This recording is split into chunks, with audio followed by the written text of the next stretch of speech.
En la primera lectura del 7 de junio nos encontramos con la primera lectura del libro de Tobías capítulo 3 del versículo 1 al 17. Ahí podemos encontrar muchas enseñanzas. En primer lugar, pues Tobías está bastante triste. ¿Y qué nos enseña? Hace una plegaria. Qué bonito hacer una plegaria en un momento de tristeza. Y esa frase que nos debemos aprender.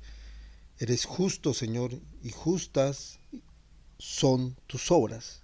Siempre actúas con misericordia y fidelidad. El Señor está actuando con fidelidad.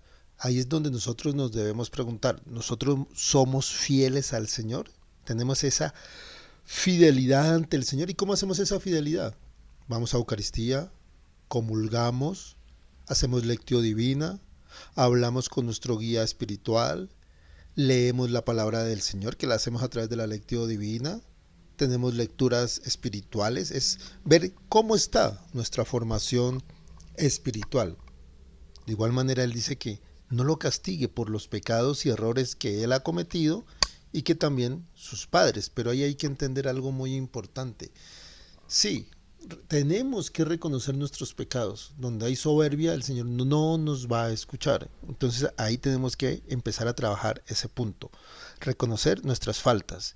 Y él dice, pero eso era en la antigüedad, donde se pensaba que los pecados de los padres pasaban al de los hijos. No, eso no sucede. Pero sí pasan las consecuencias. Un padre irresponsable, un padre alcohólico, un padre o una madre maltratadores. Y algo también importante, la sobreprotección. La sobreprotección también daña mucho el crecimiento tanto corporal como espiritual de la persona, del hijo, porque se vuelven hijos que lastimosamente no van a tener carácter para salir adelante en cada una de sus vidas. Entonces, allí entra en esa plegaria de analizar, de hacer un discernimiento espiritual con todas las cosas que pues vamos aprendiendo durante la vida. Y él sigue, ¿sí? Él reconoce que el Señor hace una justicia. Él dice que reconoce los juicios y que castiga los pecados. Entonces, allí es donde también debemos entender que nosotros somos pecadores y que nuestros pecados, tarde o temprano, deben ser pagos. A veces en nuestra vida hay cosas muy fuertes en nuestra vida, hay situaciones muy difíciles en nuestra vida. A veces cometemos muchos errores también y esos errores tarde o temprano se pagan. Dios no es ningún alcahueta. El Señor como Padre nos va siempre que a corregir en todo lo que nosotros pensemos de manera negativa. Si pensamos de manera negativa, si actuamos de manera negativa, vamos a cometer errores, vamos a pecar. ¿Y qué sucede? Vamos a pagar las consecuencias de esos pecados. Entonces ahí tenemos que también pensar en cómo redimir esos pecados. Esa es otra palabra que tenemos que también trabajar, redimir nuestros pecados, es decir, pagar nuestra culpa. ¿Y qué sigue allí en esa oración? Él le dice que no retire su rostro. Señor, no me retires tu rostro. Son frases que uno también se tiene que grabar. Qué bonito uno grabarse esas oraciones para poderlas realizar, esas pequeñas frases. Señor, no me retires tu rostro. Pero al decir eso, es evaluarnos también. ¿Qué tan fieles somos al Señor? Porque mucha gente piensa que únicamente es rezar, orar, rezar y ya. Vuelvo y les digo, Eucaristía, comunión, dejar de pecar tanto. Las personas que están en unión libre, salir de la unión libre, tener una biblioteca espiritual, dialogar con su guía espiritual. Es toda esa profundidad de elementos. Allí se corta la oración y pasamos a una historia donde se habla de Sara. ¿Y qué sucede con Sara? Que ella tiene una maldición. ¿Qué pudo haber pasado allí? Pudo haber estado con brujos. A través de la hechicería se reciben muchos espíritus inmundos. pudo haber una persona, la pudo haber maldecido, ¿sí? En todo caso, Sara, hija de Raquel, eh, llega en ese momento y tiene un espíritu inmundo. Ahí es donde también tenemos que analizar cuántos espíritus inmundos podemos tener nosotros. Y no es que tengamos una posesión, no. La rabia, la ira, el desorden en una casa, el desorden en nuestras propias vidas. Pero también, si la persona va a brujería, a la lectura de cartas, a todo ese tema de la nueva era, la lectura de las manos, ese es algo muy negativo. Es algo que contamina a la persona. Entonces, ¿qué sucedía con Sara? Sara estaba poseída con algún demonio. Y ese demonio, la palabra del Señor la dice, se llama Asmodeo. Quiere destruir su vida. Y por eso esta Sara no se puede casar. Y como en esa época era obligatorio casarse, ella lo tenía que hacer. Y se casó con 7 hombres, pero con ninguno pudo estar, porque antes de pasar su noche romántica, ellos fallecían. ¿Y qué hacía la gente? Criticarla, atacarla. No hubo un discernimiento, no hubo una ayuda. ¿Cómo te ayudamos, Sara? ¿Qué está sucediendo, Sara? Vamos a orar por ti, Sara. No, ¿qué sucedió? La empezaron a atacar. Y es lo mismo que nosotros a veces hacemos. Atacamos mucho a la gente, no tenemos discernimiento espiritual. Y empezamos a atacar fuertemente. Esa es otra relación que nosotros tenemos que cuidarnos, de dejar tanta crítica, tanta destrucción. A veces destruimos a una persona y no tenemos la paciencia o el amor bondadoso de dialogar con esa persona y saber qué es lo que le está sucediendo. ¿Y Sara qué le sucede? Ahí ese mismo espíritu la lleva a la muerte, ¿sí? La quiere llevar a la muerte. ¿Por qué? Porque le está haciendo pensar en el suicidio. Y recordemos que la persona cuando se suicida es motivada a veces por espíritus inmundos, por contaminaciones espirituales, por situaciones también sociales. Y ya saben que eso es un delito, es un pecado mortal, el suicidio. Pero, ¿qué pasa allí?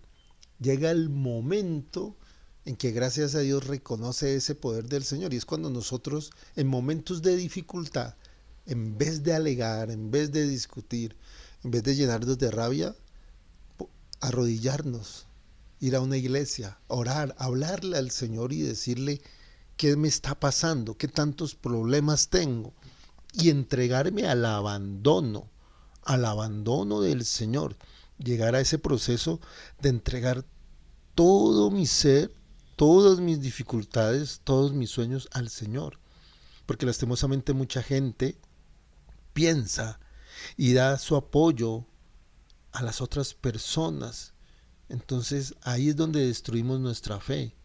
Que la empresa se va a acabar, que se va a destruir esto, que lo otro, y todas esas noticias negativas nos dañan el cerebro y nos dañan la fe en el Señor.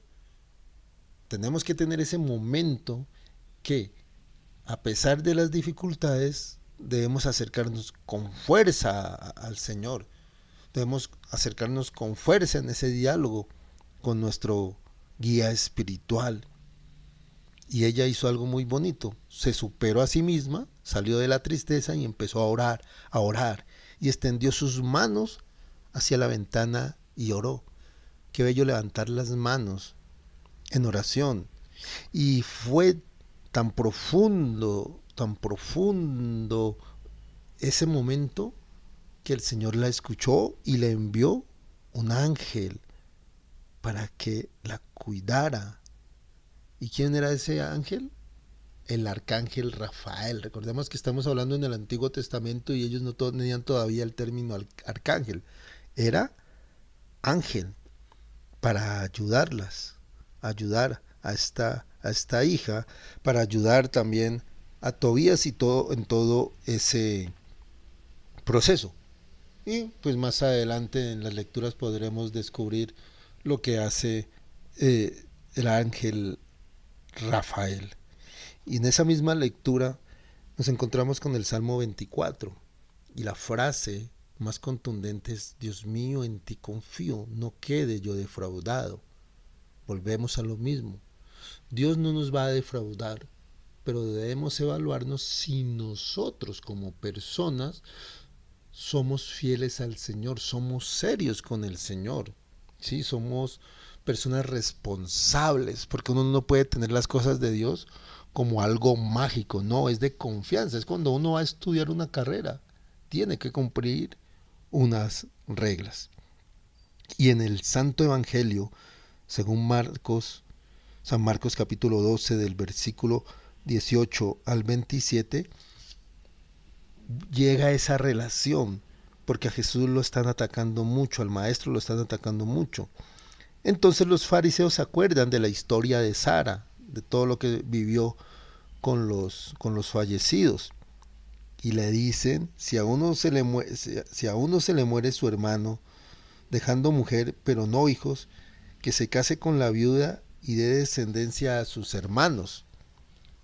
Y él narra eso, los fariseos narran, y dice que había 7 hermanos, que el primero se casó, murió sin hijos, y en pocas palabras dicen que ella se tuvo que casar varias veces, y dicen también que tenía que tener hijos, ya, pero eso Moisés en ningún momento dijo eso es falso. Entonces ahí es el cuento de entender que nosotros debemos tener una sana doctrina. A veces en esa sana doctrina debemos aprender verdaderamente la palabra del Señor. Y hay mucha gente y muchas iglesias falsas y muchos profetas falsos que destruyen la palabra del Señor, que no dan buenos argumentos y sobre todo se inventan cosas muy, muy, muy negativas.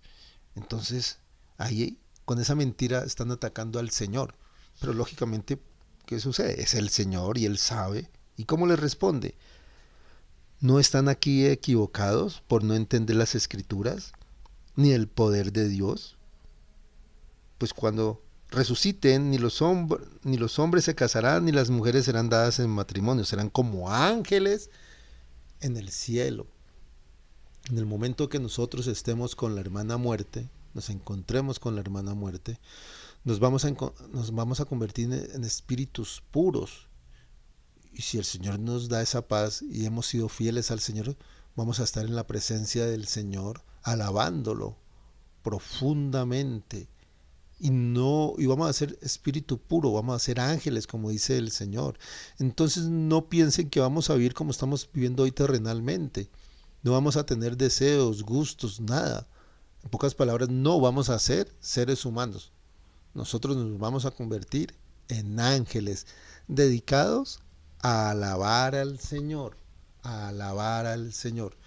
No piensen que allá nos vamos a encontrar eh, pues con las familias, ¿sí?